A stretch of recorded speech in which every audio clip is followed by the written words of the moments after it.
30 manatdan pul sayırlar. Buradan da Deyirəm. Şamaxının bu hansı kəndidir? Şamaxın hansı kəndidir? Şamaxın qonaq kəndi. Şamaxın qonaq kəndinə gəlmişik. Qabaqda meşələr. Baya belə şey olar, qardaşlar. Dağ qaya nə də? Qabağımıza bir insan çıxmır, ha kişi. Saat neçədir? Saat 10'dur, hə. Bir qram qarşımıza bir insan çıxmır, ha kişi. Adam var ki. 11'in yarısı. 11'in yarısı. Ha belə şey olar, ha. Buna bax, ha. Dur ya. Bir nəfər cinli bəşəriyyət yoxdur ki.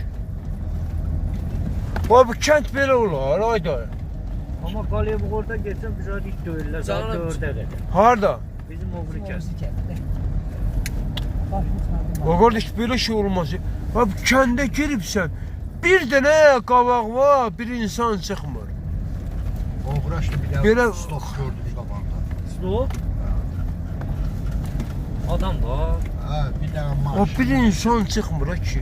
Bir qardaş çıxmır ha. Maşın görmüşük. Hanı. Buna bax. Qabaqda. Sən Allah belə şey. Ay bir saatda girmiş bura. Ay bəxtiyar sizin kəndiniz budur. Ha. Kəndivə gəl, o adam yaşasın burada. Gör.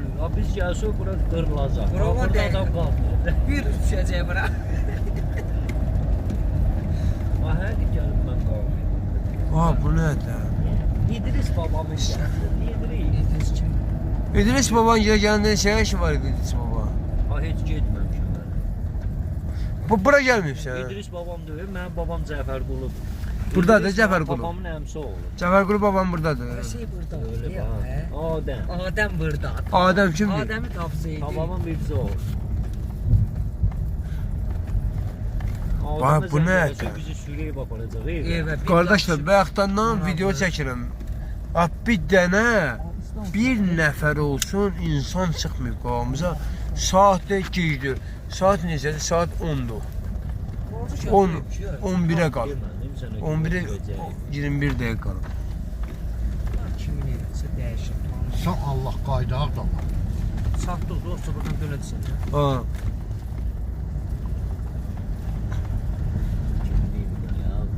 Belki Alhan müəllim. Ahmet sen dedin nəsə görəsən ama heç nə görmədin. Arzusunda Qayda qaldı. dedi. Aha, dayı. Hardan istəyirsən qayı?